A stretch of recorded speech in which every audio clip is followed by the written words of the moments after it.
तो मुझे तो नहीं लगता कि सरकार ने कोई काम ऐसे किए हो। हाँ, भाषण बहुत अच्छे दे रहे हैं। नगर के विधायक पूर्व वाजिब अली जी, कामा से विधायक मंत्री जो हैं जाहिदा खान जी, और रामगढ़ से पूर्व विधायक हैं, इनकी जो है कम बनती है। ये अलग अलग क्षेत्र हैं। जो कामा की विधायिका हैं वो अपने क्षेत्र को रिप्रेजेंट करती हैं, और जो साफिया खान जी थी वो अपने क्षेत्र को रिप्रेजेंट करती हैं। और ऐसी बात नहीं है, एक बार क्योंकि ऐसे कोई मौके भी ऐसे नहीं आए कि किसी बात पे कोई एक प्लेटफॉर्म पे कहीं कोई जरूरत थी, और जहां जरूरत पड़ी, चाहे वो घाटी का कांड था, मैं खुद वहां चल के गया, वहां मंत्री जी भी मौजूद थी। हालांकि उनके क्षेत्र की घोषणाएं या जो जो जो सरकार से वार्ता करी थी उन्होंने पूरी करी, जितनी करी जनता के सामने है। लेकिन हम वहां चल के गए तो ऐसी कोई जरूरत पड़ी तो हम सब लोग एक साथ है, क्योंकि पूरी कम्युनिटी ने, पूरे क्षेत्र ने हम सबको चुना है, और पूरे इलाके के लोग, चाहे रामगढ़ के लोग हो चाहे कामा के लोग हो। मैं अपनी बात कहूं, देखो मैं सबसे छोटा हूं, वो दोनों मुझसे ज्यादा अनुभवी है, उनका पूरा पारिवारिक जीवन उन चीजों में रहा है। मुझे दोनों जगह बहुत प्यार मिलता है, मान सम्मान मिलता है।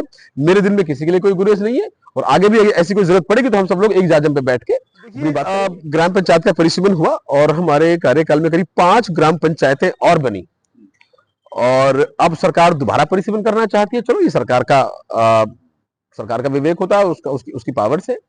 पर मुझे लगता है कि ये परिसीमन उपयुक्त नहीं हो पाएगा। वो इसलिए क्योंकि हमारे पास 2011 के आंकड़े हैं, और उनमें 2 बार परिसीमन हो चुका है, फिर तीसरी बार आप उन्हीं पे परिसीमन कर रहे हैं। ये तो ऐसा हो गया कि 11 साल पुरानी आपके शरीर की रिपोर्ट है, एक्सरे रिपोर्ट, तो 2 बार दवाई खा चुके, अब तीसरी बार, जबकि इस साल दोबारा से जनगणना ड्यू है, तो नई रिपोर्ट आएंगी तो आप अच्छा परिसीमन कर पाओगे।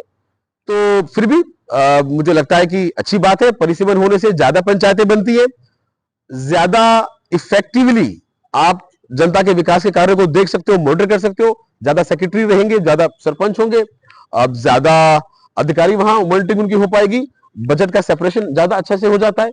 तो कहीं ना कहीं ठीक है, अब सरकार की लेकिन मैं चाहता हूं कि अगर ये वेट करते जनगणना का, उसके बाद अगर परिसीमन करते तो ये बेहतर परिसीमन कर पाते, इनके पास ज्यादा एक्यूरेट आंकड़े होते।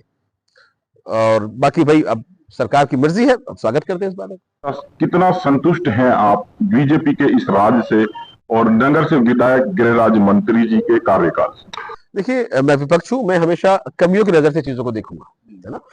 संतुष्ट तो जनता को होना चाहिए, वो आप जनता से पूछोगे तो उससे ज्यादा बेहतर जवाब दे सके। पर कमियां जो मैं देखता हूं कि 1.5 साल, लगभग 14-15 महीने हो गए, अभी तक कोई काम ऐसा धरातल पे नहीं है जिससे जनता के जीवन में कोई बदलाव आया हो। न व्यापारियों को कोई राहत है, आम लोगों को जो राजस्थान की सरकार पिछली एक राशन किट देती थी वो छीन ली गई उनसे। सिलेंडर 450 देने की बात हुई, पर लोगों को सब्सिडीज नहीं मिल पा रही है। जो ग्रामीण क्षेत्र में लोग हैं, बुजुर्ग हैं, महिलाएं हैं, विधवाएं हैं, पेंशन जो है उनको पेंशन नहीं मिल पा रही है। दवाइयां जो मिलती थी अस्पतालों के अंदर फ्री, आज उनकी हालत आप जाके देखिए, दवाई नहीं मिल रही है। सारे जो डॉक्टर से बाहर की दवाइयां लिख रहे हैं। जो सरकार को जो दवाइयां जो मिलती थी, अभी कल की खबर थी, अशोक गहलोत साहब ने भी इस पर ट्वीट किया है, उनके पेमेंट्स नहीं हो पा रहे हैं। रास्तों के कोई काम चालू नहीं हुए। घोषणाएं तो पिछले साल और बढ़िया हो रही थी, तो पहले जो रास्ते बन रहे थे उनको रोक दिया गया है। जो विकास के काम पहले नगर क्षेत्र के अंदर हो रहे थे, चाहे वो उपजिला अस्पताल का हो, अस्पतालों का हो, कॉलेजेस का हो, वो सारे रुके पड़े हैं। तो मुझे तो नहीं लगता कि सरकार ने कोई काम ऐसे किए हो। हाँ, भाषण बहुत अच्छे दे रहे हैं, बिल्कुल लच्छेदार भाषण, जनता को गुमराह करने के लिए खूब अच्छे आ रहे हैं, और जनता का पेट जो है भाषणों से भर रहा अभी तक तो, लेकिन जनता खुद इवेल्युएट करेगी।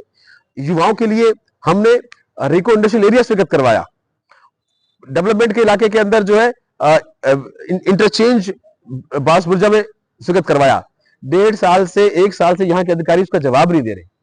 उससे किसको लाभ होगा? आम जनता को लाभ होगा, गरीबों को लाभ होगा, व्यापारियों को लाभ होगा, लेकिन आम जनता की लाभ की कोई चीजें धरातल पे नहीं है।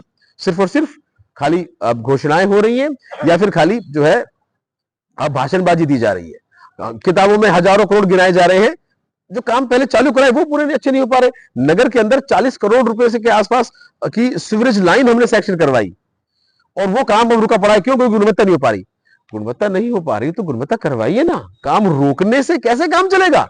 नगर की जनता आज जो है परेशान है, 6 जगह पानी भरा हुआ है, पानी भरा हुआ है, मच्छर मक्खियां पैदा हो रही है, बहुत बड़ी समस्या है उसका।